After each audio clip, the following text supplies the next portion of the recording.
ناظرین، آج کے پروگرام کا سوال بہت سادہ ہے۔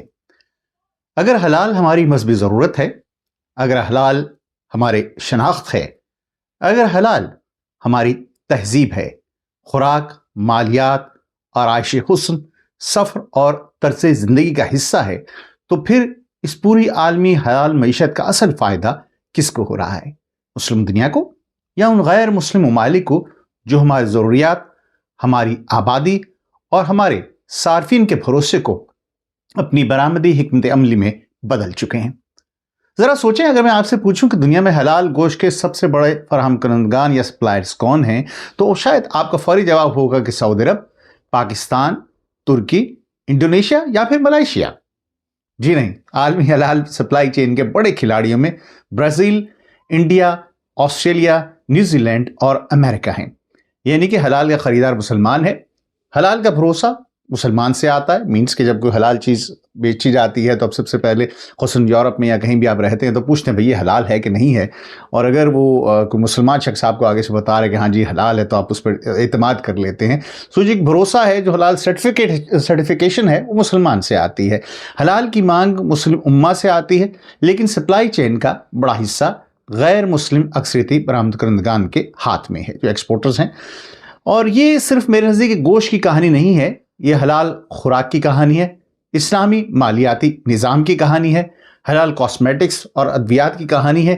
یہ تصدیق، کولڈ چین، لاجسٹک، برانڈنگ اور معیار کی کہانی ہے، اور سب سے بڑھ کر مسلم دنیا کی ایک بہت بڑی معاشی محرومی کی کہانی ہے۔ عالمی اسلامی معیشت کی رپورٹ کے مطابق اسلامی معیشت کے کنزیومر سیکٹرز 2024 میں $2.60 ٹریلین تک پہنچ چکے ہیں۔ $2.60 ٹریلین کا مطلب سمجھتے ہیں 2600,000 بلین ڈالرز، ایک بہت بڑی رقم ہے۔ اور 2029 تک یہ کہا جا رہا ہے کہ یہ 3.56 کھرب یعنی کہ ٹریلین ڈالر تک پہنچ جائیں گے، جبکہ اسلامی جو مالیاتی نظام ہے، جو اسلامک بینکنگ ہے، اس کے اثاثے تقریباً 5.9 ٹریلین ڈالر تک پہنچ چکے ہیں۔ لیکن سوال یہ ہے کہ اگر مانگ ہماری ہے، ایمان ہمارا ہے بحیثیت مسلمان، خریداروں کا بیس ہمارا ہے، تو پھر پوری سپلائی چین کا کنٹرول غیر مسلموں کے پاس کیوں ہے؟ کیا عالمی حلال معیشت مسلم دنیا کی اگلی انقلابی صنعت بن سکتی ہے، یا پھر یہ ایک ایسی مارکیٹ رہے گی کہ جس میں مسلمان صرف خریدار ہوں گے اور منافع کوئی اور لے جائے گا؟ السلام علیکم، میں ہوں فرحان اسلم اور آپ دیکھ رہے ہیں برطانیہ سے فرحان اسلم انفلٹرڈ۔ حلال اکانومی کا جو حقیقی حجم ہے، آئیے سب سے پہلے اس کے اعداد و شمار کا ایک جائزہ میں آپ خدمت میں پیش کیے دیتا ہوں، تاکہ یہ معلوم ہو سکے کہ یہ چھوٹی موٹی کوئی مذہبی مارکیٹ نہیں ہے، بلکہ ایک ملٹی ٹریلین ڈالر عالمی معیشت ہے، ہزاروں ارب ڈالر کی عالمی معیشت ہے۔ عالمی اسلامی معیشت کی رپورٹ اگر آپ دیکھیے، نیٹ پہ سرچ کیجئے جا کے، تو اس کے مطابق اسلامی معیشت کے 6 بڑے شعبوں میں حلال خوراک اکیلی 2024 میں تقریباً 1.5 ٹریلین ڈالر کی مارکیٹ تھی۔ حلال ادویات کی 112 بلین ڈالر اور حلال کاسمیٹکس 92 بلین ڈالر یعنی کہ 92 بلین ڈالر تک پہنچ چکی ہے۔ لیکن یہاں اصل دھچکا لگتا ہے۔ اسلامی ممالک کی تنظیم یعنی کہ OIC کے 57 ممالک کا بلاک اس مارکیٹ کا سب سے بڑا صارف تو ہے، لیکن سب سے بڑا پروڈیوسر نہیں ہے۔ OIC ممالک نے حلال سے وابستہ جو درآمدات ہیں اس میں 421 بلین سے زیادہ کا ریکارڈ بنایا ہے، یعنی کہ 421 ارب ڈالر کی برآمدات کی ہیں OIC ممالک نے صرف حلال اشیاء سے related. Islamic centre for development of trade کے مطابق OIC کی حلال خوراک کی برآمدات تقریباً 199 بلین ڈالر ہیں، اور جبکہ درآمدات تقریباً 296 بلین ڈالر تک پہنچی، یعنی کہ صرف حلال خوراک میں ہی 97.3 بلین ڈالر کا تجارتی خسارہ ہو رہا ہے، یعنی کہ امپورٹ بہت زیادہ ہو رہی ہے اور ایکسپورٹ جو ہے وہ بہت ہی کم ہے، آٹے میں نمک کے برابر ہے۔ سو مسلم دنیا مانگ کا مرکز تو ہے، لیکن ویلیو چین کی مالک نہیں ہے۔ حلال پروٹین کا غیر مسلم سپر پاور اب کون ہے؟ اس کہانی کا سب سے بڑا کھلاڑی، گوشت کا سب سے بڑا سپلائر برازیل ہے، جہاں مسلمانوں کی آبادی بہت کم ہے، نہ ہونے کے برابر ہے، لیکن وہ عالمی حلال گوشت اور پولٹری سپلائی چین میں ایک بہت بڑا پلیئر ہے، یعنی کہ آپ سمجھ لیجئے کہ مین پلیئر وہی ہے۔ سعودی عرب، متحدہ عرب امارات، قطر، کویت، ملائیشیا اور انڈونیشیا کے مارکیٹس میں برازیلین چکن، بیف اور جو پروسیس میٹ ہے اس کی موجودگی بہت زیادہ ہے، یعنی کہ تقریباً مارکیٹ پر اس کا کنٹرول ہے، ایک سمجھ لیجئے۔ بین الاقوامی میڈیا رپورٹس کے مطابق برازیل کا ایک جوائنٹ کارپوریٹ ادارہ ہے JBS، سعودی عرب میں یہ اپنی جو چکن پروسیسنگ ہے اس کی صلاحیت کو دگنا کرنے کی اب حکمت عملی پر کام کر رہا ہے، اور ان کا برانڈ سیارا سعودی عرب کے ٹاپ 3 برانڈز میں شامل ہو چکا ہے۔ یہاں کے بزنس ماڈل اور جو مارکیٹ انٹری اسٹریٹجی ہے اس کو سمجھنے کی بڑی ضرورت ہے۔ پہلے برازیل نے مسلم ممالک کو گوشت ایکسپورٹ کیا، جو برازیل میں ہی ظاہر ہے کہ وہاں پہ پروسیس ہوتا تھا، اور پھر معیار کے ذریعے اپنے ایک برانڈ کا بھروسہ جیتا سب کا، ظاہر ہے جو لوگ کھا رہے تھے اس کو، یا جو بھروسہ جیتنے کے لیے ایک برانڈ، ایک تو کوالٹی ایک اپنی جگہ پر ہے، لیکن پبلسٹی اس طرح سے آپ نے مارکیٹ میں اس کو لانچ اور پورٹرے کرنا ہے کہ لوگ اس کو سمجھیں گے یہ واقعی بہت بہترین برانڈ ہے۔ بہت سارے برانڈ پاکستان میں بکتے ہیں، انڈیا کا مجھے علم نہیں ہے، لیکن وہ برانڈ بہت بڑے بڑے ناموں کے ساتھ آتے ہیں، لیکن کوالٹی ان کی اگر بین الملک وہ جو جیسے یورپ میں جو برانڈ اسی کمپنی کے ہیں ان کی کوالٹی کا آپس میں موازنہ کیجئے تو شاید وہ اس کے نسبت بہت زیادہ کمتر کوالٹی کی چیز ہو، لیکن ہم اسے پاکستان میں خریدتے ہیں کہ جی ملٹی نیشنل کمپنی کا برانڈ ہے، لیکن ضروری نہیں ہے کہ وہ برانڈ اچھا ہو، یہ بھی ہو سکتا ہے کہ وہ ہمارے مقامی برانڈ سے بھی انتہائی بدتر ہو۔ سو برازیل نے پہلے مسلم مارکیٹ میں اپنا گوشت ایکسپورٹ کیا، اپنا ایک مارکیٹ بنائی، بھروسہ بنایا، اور اس کے بعد سعودی عرب کے اندر اس نے اپنا ایک پروسیسنگ پلانٹ لگایا، اور اب سعودی عرب کے اندر مقامی جو پیداوار ہے اس کے ذریعے خلیجی مارکیٹوں میں وہ اپنی پوزیشن کو مضبوط کر رہا ہے، اور یہی وہ ماڈل ہے کہ جو مسلم ممالک کو خود تیار کرنا چاہیے، یا تیار کرنا چاہیے تھا، بٹ اب میں سمجھتا ہوں کہ ابھی بھی دیر نہیں ہوئی ہے۔ برازیل کی اصل طاقت صرف حلال ذبح میں نہیں ہے، برازیل پورے نظام میں اپنی برتری بنا چکا ہے۔ بڑے پیمانے پر مویشی پالنے کی صنعت برازیل میں ہے، جدید پروسیسنگ پلانٹس ہیں، کولڈ چین ہے، اور برآمداتی نظم و ضبط ہے، یعنی کہ ایکسپورٹ کے لیے جو بھی آپ کو ایک سٹینڈرڈ، ایک کوالٹی اور ایک چاہیے، ظاہر ہے کہ متواتر آپ ایکسپورٹ کر سکیں، اتنا آپ میں بہتر سسٹم آپ کا ہونا چاہیے، وہ سب کچھ اس کے پاس موجود ہے۔ وہ فارم سے لے کے سپر مارکیٹ تک کے شیلف تک کے پورے لاجسٹک نظام پر اپنا مکمل کنٹرول رکھتا ہے، یعنی کہ بالکل ابتدائی جگہ فارم سے لے کر وہ پوری سپلائی چین جو ہے اس نے ہر جگہ پہ اپنے آپ کو اسٹیبلش کر لیا، اور یہی وجہ ہے کہ مسلم مارکیٹس اپنی غذائی سیکیورٹی کے لیے برازیل جیسے غیر مسلم فراہم کنندگان پر اتنا انحصار کرتی ہیں۔ اب یہ دیکھیے انٹرسٹنگ بات ہے نا کہ یہ کام ہمارے یہاں مڈل ایسٹ کا سب سے بڑا مسئلہ یہ ہے کہ ان کے پاس زرخیز زمین نہیں ہے۔ پاکستان یا دیگر ممالک جو کہ زرخیز زمین رکھتے ہیں، یہ مارکیٹ انہیں کور کرنی چاہیے تھی، لیکن افسوس کی بات یہ ہے کہ ہم دیگر کاموں میں اتنے مگن ہیں کہ حکومتی سطح پر بات کر رہا ہوں، عوامی سطح پر نہیں، یہ کیونکہ جب کوئی حکومت کسی شعبے کو ترقی دینا چاہتی ہے تو اس میں خصوصی مراحل دی جاتی ہیں، جیسے کہ چائنا میں آپ دیکھیے تو 10 15 20 سال میں جا کر ان کی الیکٹرک کارز کی انڈسٹری لگی ہے۔ ایسا نہیں ہو کہ ایک دن میں ایک ایکسپورٹر نے، یہ BYD نے فیصلہ کر لیا کہ ہم جی الیکٹرک گاڑیاں بنا دیں گے اور بن گیا، ایسا نہیں ہے۔ اب تک BYD کو اربوں ڈالرز کا گورنمنٹ کی طرف سے سبسڈیز دی جاتی ہیں۔ سو یہ شعبے کا، کسی بھی شعبے کو اگر آپ چاہتے ہیں کہ اس کا ایک سسٹمیٹک سسٹم آپ کے ملک میں ڈیولپ ہو، تو اس کے لیے پھر آپ کو ایک گورنمنٹ کے لیول کے اوپر آپ کو سپورٹ دینی پڑتی ہے، لیکن ہمارے یہاں ظاہر ہے کہ وہ گورنمنٹ میں جو بھی حضرات تشریف لاتے ہیں ان کا مطمع نظر سے اپنی انڈسٹری کو سپورٹ دینا ہوتا ہے، یا جس کی انڈسٹری اچھی ہے اس کا گلا دبائر سے چھین لی، یہی کام ہمارے یہاں چل رہا ہے۔ سو یہی وجہ ہے کہ ہم اب اس اتنے ابتر تاریخی اور فائنینشیل مقام پر کھڑے ہیں۔